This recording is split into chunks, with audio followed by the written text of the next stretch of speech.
നമസ്കാരം. ക്ലാസ് റൂമിൻ്റെ ഒരു പുതിയ വീഡിയോയിലേക്ക് സ്വാഗതം. നമുക്കിന്ന് 6ാം ക്ലാസ്സിലെ സോഷ്യൽ സയൻസിലെ 1ാമത്തെ ചാപ്റ്ററിൻ്റെ ഫസ്റ്റ് പാർട്ട് വീഡിയോ നമ്മൾ അപ്ലോഡ് ചെയ്തിട്ടുണ്ടായിരുന്നു. അതിൻ്റെ അകത്തുള്ള notes English medium Malayalam medium ഉൾപ്പെടുത്തിക്കൊണ്ടുള്ളത്. ഇത് സെക്കൻഡ് പാർട്ട് വീഡിയോ ആണ്. നമുക്കപ്പോൾ ക്ലാസ്സിലേക്ക് കിടക്കാം. ഫസ്റ്റ് പാർട്ട് വീഡിയോ കണ്ടിട്ടില്ലാത്തവർക്ക് അതിൻ്റെ ലിങ്ക് ഡിസ്ക്രിപ്ഷൻ ബോക്സിലും കൊടുത്തിട്ടുണ്ടാവും കേട്ടോ. അടുത്ത question, what is stone age? എന്താണ് ശിലായുഗം? Answer, early humans lived in forest. ആദ്യകാല മനുഷ്യർ അവർ ജീവിച്ചിരുന്നത് എവിടെയായിരുന്നു? ഫോറസ്റ്റിലായിരുന്നു, അതായത് വനങ്ങളിലായിരുന്നു, കാടുകളിലായിരുന്നു. അടുത്ത sentence, they lived by gathering fruits and vegetables and hunting animals to eat their meat. അതായത് അവർ ജീവിച്ചിരുന്നത് എങ്ങനെയായിരുന്നു? ബൈ ഗ്യാതറിങ് എന്ന് വെച്ചാൽ ശേഖരിക്കുക. എന്ത് ശേഖരിച്ച്? ഫ്രൂട്ട്സും വെജിറ്റബിൾസും ശേഖരിച്ച്, പിന്നെ അനിമൽസിനെയൊക്കെ ഹണ്ട് ചെയ്ത്, അനിമൽസിനെയൊക്കെ വേട്ടയാടി അവയുടെ മാംസം കഴിച്ചുമൊക്കെയാണ് അവർ ജീവിച്ചിരുന്നത്. മനസ്സിലായോ?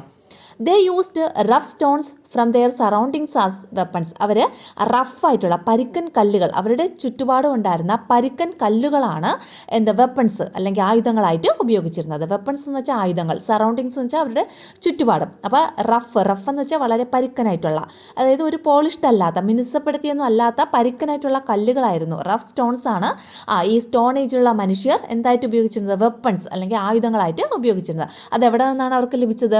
ഫ്രം ദെയർ സറൗണ്ടിങ്സ്, അവരുടെ ചുറ്റുപാടിൽ നിന്ന്. Since stones were used as weapons, this period is called the Stone Age. Stones അല്ലെങ്കിൽ കല്ലുകൾ വെപ്പൺസ് ആയിട്ട് ഉപയോഗിച്ചിരുന്ന ഈ ഒരു കാലഘട്ടത്തെയാണ് നമ്മൾ എന്ത് പറയുന്നത്? സ്റ്റോൺ ഏജ് അല്ലെങ്കിൽ ശിലായുഗം എന്ന് പറയുന്നത്. അപ്പോൾ മലയാളം മീഡിയംകാർക്കുള്ള നോക്കിയോളൂ. ആദിമ മനുഷ്യർ വനാന്തരങ്ങളിലാണ് വസിച്ചിരുന്നത്. കായ്കനികൾ ശേഖരിച്ച് മൃഗങ്ങളെ വേട്ടയാടി അവയുടെ മാംസം ഭക്ഷണമാക്കിയും അവർ ജീവിച്ചിരുന്നു. ചുറ്റുപാടിൽ നിന്ന് ലഭിച്ച പരുക്കൻ കല്ലുകളാണ് അവർ ആയുധമാക്കിയിരുന്നത്. ശിലകൾ ആയുധമായി ഉപയോഗിച്ചിരുന്നതിനാൽ ഈ കാലഘട്ടത്തെ ശിലായുഗം എന്ന് വിളിക്കുന്നു. അപ്പോൾ എന്താണ് ശിലായുഗം എന്ന് ചോദിച്ചാൽ, ഒറ്റ വാക്കിൽ ചോദിച്ചാൽ നമുക്ക് എന്താണ് എഴുതാനുള്ളത്? ശിലകൾ ആയുധമായി ഉപയോഗിച്ചിരുന്ന കാലഘട്ടത്തെ ശിലായുഗം എന്ന് വിളിക്കുന്നു. ഇംഗ്ലീഷ് മീഡിയം ആണെങ്കിൽ the period in which stones wear used as weapons is called the Stone Age. അടുത്തത്, the Stone Age can be divided into 3 stages. What are they? അതായത് ശിലായുഗത്തെ 3 ഘട്ടങ്ങളായി നമുക്ക് തിരിക്കാം. അവ ഏതെല്ലാം? 1. പാലിയോലിത്തിക് ഏജ്, പ്രാചീന ശിലായുഗം. മീസോലിത്തിക് ഏജ്, മധ്യശിലായുഗം. നിയോലിത്തിക് ഏജ്, നവീന ശിലായുഗം. അടുത്ത question, what are the characteristics of the various stone age periods? അതായത് വിവിധ ശിലായുഗ ഘട്ടങ്ങളുടെ സവിശേഷതകൾ എന്തെല്ലാമെന്ന് നമ്മൾ എഴുതണം. അപ്പോൾ ഫസ്റ്റ് എഴുതണം, സെക്കൻഡ് എഴുതണം, തേർഡ് എഴുതണം, അങ്ങനെ ഓരോന്നിൻ്റെയും സവിശേഷതകൾ എന്താണെന്ന് എഴുതണം. ഫസ്റ്റ് നമുക്ക് പാലിയോലിത്തിക് ഏജിൻ്റെ എഴുതാം. അതായത് പ്രാചീന ശിലായുഗം. എന്തൊക്കെയാണ്? 3 പോയിന്റ്സേ ഉള്ളൂ. എന്താണ്? First phase of stone age, stone ഏജിൻ്റെ ആദ്യത്തെ ഫേസ്, ആദ്യത്തെ ഘട്ടം. 2. Used rough stones as tools ആയിട്ട് ഉപയോഗിച്ചിരുന്നത് എന്താണ്? റഫ് സ്റ്റോൺസ് എന്ന് വെച്ചാൽ പരുക്കൻ കല്ലുകൾ. അടുത്ത, gathering and hunting as means of livelihood. അവരുടെ ലൈവ്ലിഹുഡ് എന്ന് വെച്ചാൽ ഉപജീവന മാർഗം. അവരുടെ ഉപജീവന മാർഗം എന്തായിരുന്നു? ഗ്യാതറിങ് ശേഖരണം, ആൻഡ് ഹണ്ടിങ് വേട്ടയാടൽ. അല്ലേ? ശേഖരിക്കുക എന്ന് വെച്ചാൽ കായ്കനികൾ ശേഖരിക്കുക, ഹണ്ടിങ് എന്ന് വെച്ചാൽ മൃഗങ്ങളെ വേട്ടയാടുക. അപ്പോൾ അതായിരുന്നു അവരുടെ ഉപജീവന മാർഗം. മനസ്സിലായോ? പാലിയോലിത്തിക് ഏജിൻ്റെ 3 സവിശേഷതകൾ. അടുത്തത് മീസോലിത്തിക് ഏജ്. മീസോലിത്തിക് ഏജിൻ്റെ പ്രത്യേകതകൾ എന്താണ്? Used smaller fine stone tools. Smaller ചെറിയ ഫൈനായിട്ടുള്ള, ഫൈൻ എന്ന് വെച്ചാൽ ഒരുപാട് വലിപ്പമുള്ളതല്ല, ചെറിയ സ്റ്റോൺ ടൂൾസ്, ശിലകളാണ് അവരെന്തായിട്ട് ഉപയോഗിച്ചിരുന്നത്? ടൂൾസ് ആയിട്ട് ഉപയോഗിച്ചിരുന്നത്.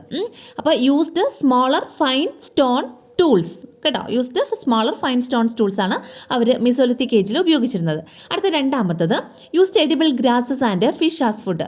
ഇവിടെ അവർ ഫുഡിന് വേണ്ടിയിട്ട് എഡിബിളായിട്ടുള്ള ഗ്രാസ്, കഴിക്കാൻ പറ്റുന്ന ഗ്രാസസ് അല്ലെങ്കിൽ പുല്ലുകളും പിന്നെ ഫിഷും നമ്മുടെ മത്സ്യമൊക്കെ അവർ ഫുഡായിട്ട് ഉപയോഗിച്ചിരുന്നു. അടുത്തത്, animal skin, bark of trees and leaves used for ക്ലോത്തിങ്ങിന് അല്ലെങ്കിൽ വസ്ത്രങ്ങളായിട്ട് അവർ ഉപയോഗിച്ചിരുന്ന എന്തൊക്കെയാണ്? അനിമൽ സ്കിൻ, മൃഗങ്ങളുടെ തോല്, പിന്നെ ബാർക്ക് ഓഫ് ട്രീസ്, ഈ മരങ്ങളുടെ തോലുണ്ടല്ലോ, അതാണ് ബാർക്ക് ഓഫ് ട്രീ. ബാർക്ക് എന്ന് വെച്ചാൽ മരങ്ങളുടെ തൊലി അല്ലെങ്കിൽ തോൽ. അപ്പം ബാർക്ക് ഓഫ് ട്രീസ്, മരങ്ങളുടെ തോല്, ആൻഡ് ലീവ്സ്, പിന്നെ ഇലകളും ഒക്കെ അവരെന്തിനു ഉപയോഗിച്ചിരുന്നു? ക്ലോത്തിങ് ആയിട്ട്, അല്ലേ? വസ്ത്രങ്ങളായിട്ട് ഉപയോഗിച്ചിരുന്നു. ഇത്രയാണ് മീസോലിത്തിക് ഏജിൽ പറയുന്നത്. അടുത്തത് നിയോലിത്തിക് ഏജ്. എന്തൊക്കെയാണ്? Used more refined and polished stone tools. വളരെ കുറച്ചുകൂടെ റിഫൈൻഡ് ആയിട്ടുള്ളതും പോളിഷ്ഡ് ആയിട്ടുള്ളതുമായിട്ടുള്ള സ്റ്റോൺ ടൂൾസാണ് നിയോലിത്തിക് ഏജിൽ ഉപയോഗിച്ചിരുന്നത്. എന്താണ്? യൂസ്ഡ് മോർ റിഫൈൻഡ് ആയിട്ടുള്ളതും പിന്നെ പോളിഷ്ഡ്, നന്നായിട്ട് പോളിഷ് ചെയ്തതുമായിട്ടുള്ള സ്റ്റോൺ ടൂൾസാണ് നിയോലിത്തിക് ഏജിൽ മനുഷ്യർ ഉപയോഗിച്ചിരുന്നത്. അടുത്തൊരു മെയിനായിട്ടുള്ള പ്രത്യേകത അഗ്രികൾച്ചർ സ്റ്റാർട്ടഡ്. ഇവിടെ എന്ത് ചെയ്തു? അഗ്രികൾച്ചർ സ്റ്റാർട്ട് ചെയ്തു, അതായത് കൃഷി ആരംഭിച്ചു. പിന്നെ എന്താണ്? Invented wheel and started making pottery. Wheel കണ്ടുപിടിച്ചു, ചക്രങ്ങളുടെ കണ്ടുപിടുത്തം അല്ലേ, ചക്രങ്ങളുടെ കണ്ടുപിടുത്തം. പിന്നെ സ്റ്റാർട്ടഡ് മേക്കിംഗ് പോട്ടറി, മൺപാത്രങ്ങളുടെ നിർമ്മാണം ആരംഭിച്ചു. ഇത്രയാണ് നിയോലിത്തിക് ഏജിലുള്ള കാര്യങ്ങളെന്ന് പറയുന്നത്. മനസ്സിലായോ? ഒന്നാമത്തെ നോക്കിയുള്ളൂ, പ്രാചീന ശിലായുഗം. ശിലായുഗത്തിലെ ആദ്യഘട്ടം പരുക്കൻ കല്ലുകൾ ഉപകരണങ്ങളാക്കി, ശേഖരണവും വേട്ടയാടലും ഉപജീവനമാക്കി. അടുത്തത് മധ്യശിലായുഗം. സൂക്ഷ്മശിലാ ഉപകരണങ്ങൾ ഉപയോഗിച്ചു, ഭക്ഷ്യയോഗ്യമായ പുല്ലിനങ്ങളും മത്സ്യവും ഭക്ഷണമാക്കി, മൃഗത്തോലും മരത്തോലും ഇലകളും വസ്ത്രങ്ങളാക്കി. അടുത്ത നവീന ശിലായുഗം. കൂടുതൽ പരിഷ്കരിക്കപ്പെട്ടതും മിനുസമുള്ളതുമായ കല്ലുപകരണങ്ങൾ ഉപയോഗിച്ചു, കൃഷി ആരംഭിച്ചു, ചക്രം കണ്ടുപിടിക്കുകയും മൺപാത്ര നിർമ്മാണം ആരംഭിക്കുകയും ചെയ്തു. Dash is a major cave site in Madhya Pradesh, India, where the remains of Stone Age humans have been found. അതായത് നമ്മുടെ മധ്യപ്രദേശ്, ഇന്ത്യയിലെ മധ്യപ്രദേശിലെ ഒരു പ്രധാന കേവ് സൈറ്റ്, കേവ് എന്ന് വെച്ചാൽ ഗുഹ കേന്ദ്രമായിരുന്നു ഡാഷ്. പിന്നെ അവിടെ നിന്ന് നമുക്ക് പ്രാചീന ശിലായുഗ മനുഷ്യൻ്റെ റിമൈൻസ്, അവശേഷിപ്പുകളൊക്കെ ലഭിച്ചിട്ടുണ്ട് എന്നാണ് പറഞ്ഞിട്ടുള്ളത്. ശിലായുഗ മനുഷ്യൻ്റെ അവശേഷിപ്പുകൾ ഉണ്ടായിരുന്ന ഇന്ത്യയിലെ മധ്യപ്രദേശിലെ ഒരു പ്രധാന ഗുഹാ കേന്ദ്രം ഏതാണ് ആൻസർ? ഭീംബേട്ക. അടുത്ത ക്വസ്റ്റിനെ, what are the circumstances that led humans to settle permanently? മനുഷ്യൻ സ്ഥിരവാസം ഉറപ്പിക്കാനിടയായ സാഹചര്യം എന്താണ്? ആദ്യകാലത്ത് മനുഷ്യൻ അലഞ്ഞു തിരിഞ്ഞ് നടക്കുകയാണ് ചെയ്തിരുന്നത്. പാലോലിത്തിക് കാലഘട്ടത്തിൽ മനുഷ്യന് ഡ്രസ്സ് പോലും ഉണ്ടായിരുന്നില്ല. അപ്പോൾ അങ്ങനെയുള്ള മനുഷ്യൻ സ്ഥിരവാസം ഉറപ്പിക്കാനിടയായ സാഹചര്യം എന്താണ് എന്നതാണ് ഇവിടെ ക്വസ്റ്റ്യൻ. എന്താണ്? As human started farming. മനുഷ്യൻ കൃഷി ആരംഭിച്ചപ്പോൾ it become necessary for them to settle near the farm lands. അവരുടെ ഫാം ലാൻഡ് അല്ലെങ്കിൽ കൃഷിയിടങ്ങൾക്ക് അടുത്തായിട്ട് അവർക്ക് താമസിക്കേണ്ടത് അത്യാവശ്യമായി, നെസസറി ആയി, അത് അനിവാര്യമായി. They settled near their farms to maintain the crops. എന്തിനാണ് അവർ ഫാംസിൻ്റെയൊക്കെ അടുത്ത് താമസിച്ചിരുന്നത്? ടു മെയിൻറ്റെയിൻ ദ ക്രോപ്സ്, വിളകളെ മെയിൻറ്റെയിൻ ചെയ്യാനും വിളകളെ പരിപാലിക്കുവാനും.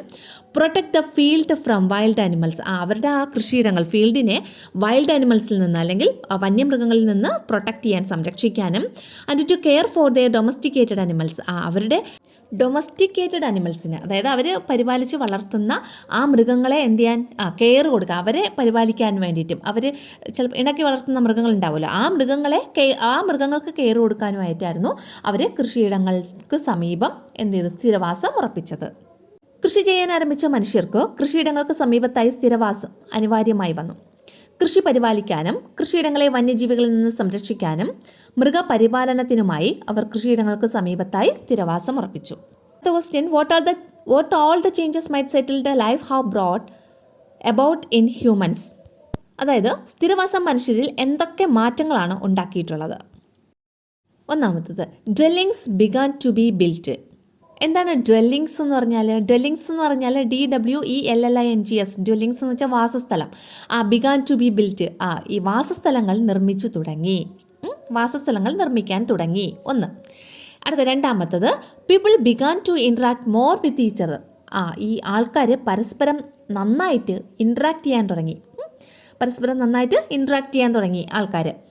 And mark the beginning of organised social life. എന്നിട്ട് നമ്മുടെ സോഷ്യൽ ലൈഫിൻ്റെ, സാമൂഹിക ജീവിതത്തിൻ്റെ ബിഗിനിങ് എന്ത് ചെയ്തു? അവിടെ തുടക്കം കുറിച്ചു അല്ലേ? Mark the beginning of the organised social life. അതായത് ഓർഗനൈസ്ഡ് ആയിട്ടുള്ള, ഒരു സംഘടിതമായിട്ടുള്ള സോഷ്യൽ ലൈഫ്, സാമൂഹിക ജീവിതം അവിടെ തുടക്കം കുറിച്ചു. Settlements gradually developed into villages and urban centres. ഇവരുടെ സെറ്റിൽമെൻറ്റ്സ്, ഇവരുടെ ഈ വാസസ്ഥലമൊക്കെ സ്ഥിതി ചെയ്യുന്ന ഈ ഒരു പ്രദേശം ഗ്രാജുവലി ഡെവലപ്ഡ്, ക്രമേണ ഡെവലപ്പായി. എന്തായി? വില്ലേജസ്, ഗ്രാമങ്ങളും പിന്നെ അർബൻ സെൻറ്റേഴ്സ്, നഗരപ്രദേശങ്ങളുമായി മാറി.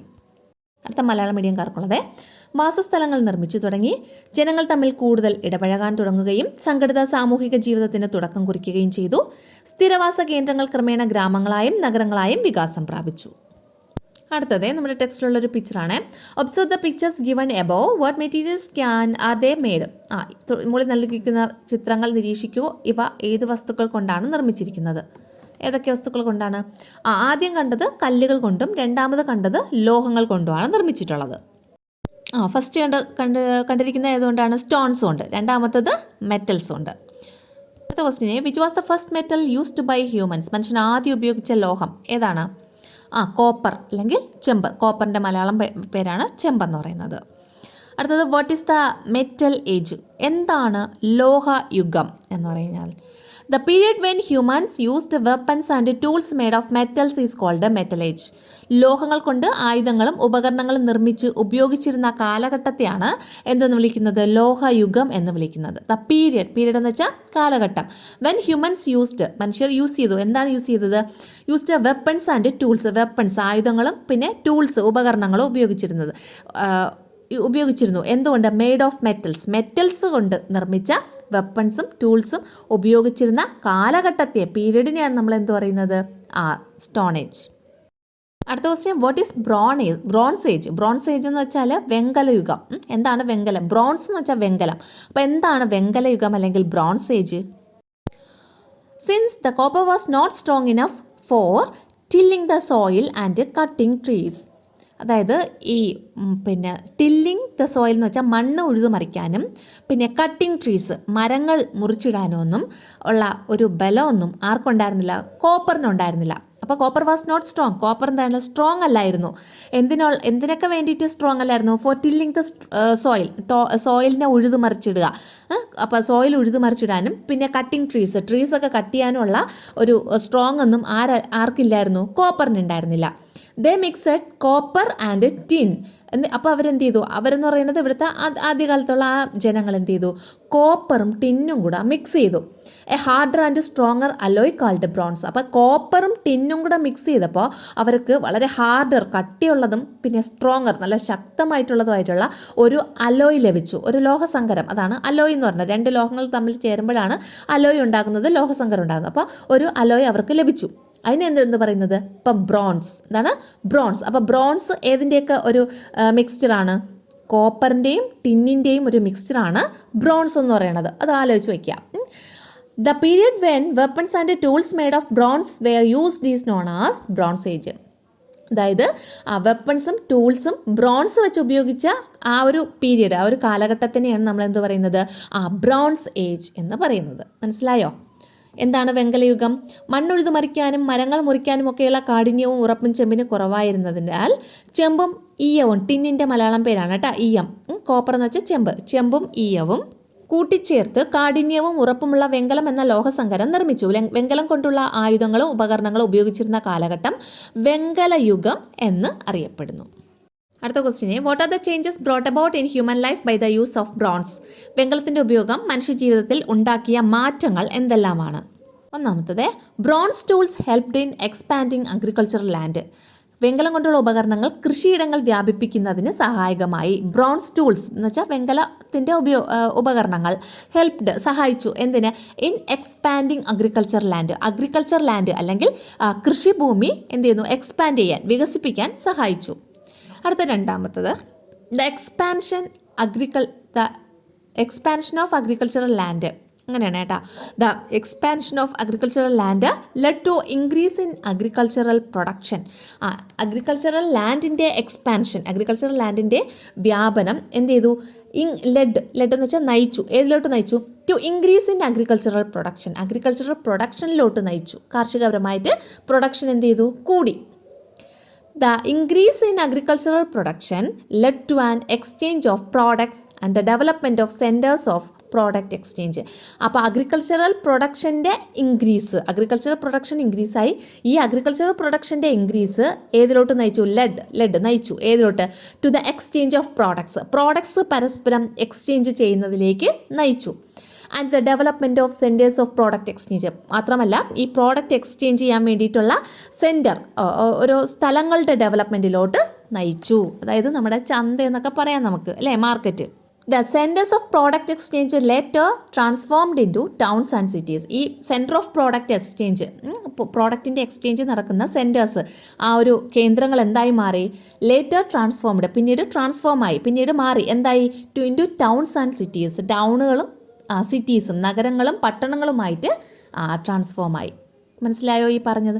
ഇതിൻ്റെ എന്താണ് ചെറിയ വേർഷൻ അടുത്ത ഒരു സ്ലൈഡിൽ വരുന്നുണ്ട്. ഇപ്പം നിങ്ങൾ തൽക്കാലം അപ്പോൾ ചിലപ്പോൾ വലുതായിട്ട് തന്നെ മൊത്തം പഠിക്കണമെന്ന് ആഗ്രഹമുള്ള ആൾക്കാരുണ്ടാവില്ലേ, അപ്പോൾ അവർക്ക് വേണ്ടിയിട്ടാണ് ഇത്രയും ഇലാബറേറ്റ് ആയിട്ടുള്ള നോട്ട് കൊടുത്തിട്ടുള്ളത്. ഇനി അടുത്ത ഒരു സ്ലൈഡിൽ ഇതിൻ്റെ ചെറിയ പോർഷൻ ചെറിയ ഒരു നോട്ട് വരും കേട്ടോ.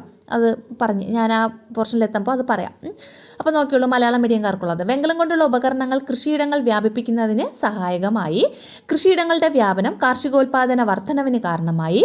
കാർഷികോൽപാദന വർധനവ് ഉൽപ്പന്നങ്ങളുടെ കൈമാറ്റത്തിനും കൈമാറ്റ കേന്ദ്രങ്ങളുടെ വികാസത്തിനും വഴിയൊരുക്കി.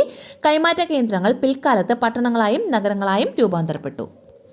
ഇതാണ് കേട്ടോ ആ ക്വസ്റ്റ്യൻ. ചെറിയ നോട്ട് ഷോർട്ടായിട്ടുള്ള ആൻസേഴ്സാണ് ഇവിടെ കൊടുത്തിട്ടുള്ളത്. നോക്കിയുള്ളൂ. Compare and prepare note on the features of human life in the stone age and the bronze age. Stone ഏജിലും ബ്രോൺസ് ഏജിലും ഉള്ള ശിലായുഗത്തിലും വെങ്കലയുഗത്തിലെയും മനുഷ്യജീവിതത്തിൻ്റെ സവിശേഷതകൾ താരതമ്യം ചെയ്ത് പട്ടികപ്പെടുത്താനാണ് പറഞ്ഞിട്ടുള്ളത്.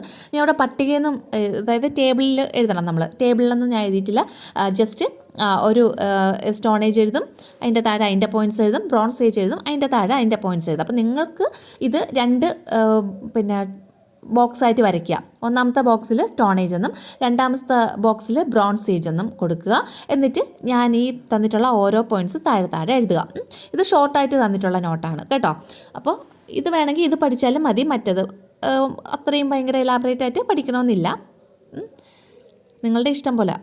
പഠിക്കാൻ ബുദ്ധിമുട്ടില്ലാത്തവർക്ക് മറ്റത് തന്നെ പഠിക്കൂ എന്നാണ് എനിക്ക് പറയാനുള്ളത്. ഓക്കെ, അപ്പോൾ നോക്കിയോളൂ. Human life in the stone age. Stone ഏജിലെ മനുഷ്യജീവിതം, ഹ്യൂമൻ ലൈഫ്. നോക്കിയോളൂ. ഒന്നാമത്തത് സ്റ്റോൺ ടൂൾസ് ആർ യൂസ്ഡ്. കല്ലുകൊണ്ടുള്ള ടൂൾസാണ് ഉപയോഗിച്ചിരുന്നത്. Agriculture started. കൃഷി ആരംഭിച്ചു. Invented the wheel. ചക്രം കണ്ടുപിടിച്ചു. Started making pottery. മൺപാത്ര നിർമ്മാണം സ്റ്റാർട്ട് ചെയ്തു. പിന്നെ animal skin, bark of trees and leaves used for clothing. വസ്ത്രങ്ങളായിട്ട് അനിമലിൻ്റെ സ്കിന്ന് അല്ലേ, മൃഗങ്ങളുടെ തോല്, ബാർക്ക് ഓഫ് ട്രീസ് മരത്തിൻ്റെ തോല്, പിന്നെ ലീവ്സ് ഇലകളൊക്കെ ഉപയോഗിച്ചു. ഇത് സ്റ്റോൺ ഏജിൻ്റെ കാര്യമാണ് പറയുന്നത്. അപ്പം ഇനി അടുത്ത പറയുന്നതാണ് bronze age. Human life in the bronze age. അപ്പോൾ ഈ ഒരു പോയിൻറ്റ്സാണ് നമ്മൾ അവിടെ ആഡ് ചെയ്ത് എഴുതാനുള്ളത് കേട്ടോ. അപ്പോൾ bronze tools are used. Bronze കൊണ്ടുള്ള ടൂൾസാണ് യൂസ് ചെയ്തത്. എക്സ്പാൻഡിങ് അഗ്രികൾച്ചർ എന്തായി? എക്സ്പാൻഡായി. കൃഷി വ്യാപിച്ചു അല്ലേ, എക്സ്പാൻഡായി. അഗ്രികൾച്ചർ എക്സ്പാൻഡായി. Centres were established for product എക്സ്ചേഞ്ചിന് വേണ്ടിയിട്ട് കേന്ദ്രങ്ങൾ എസ്റ്റാബ്ലിഷായി.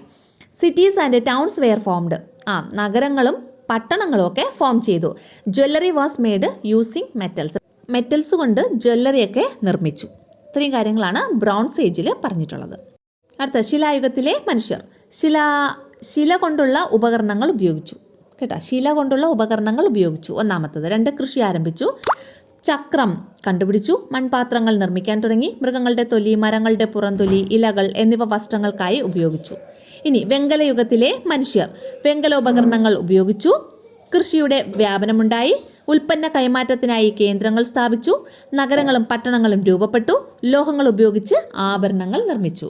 അപ്പോൾ ഇത്രയാണ് നമ്മൾ ഇന്നത്തെ ഈ വീഡിയോയിൽ ഉൾപ്പെടുത്തിയിട്ടുള്ളത്. അപ്പോൾ നെക്സ്റ്റ് പാർട്ടിൽ അടുത്തത് നമുക്ക് ഇടാം. താങ്ക്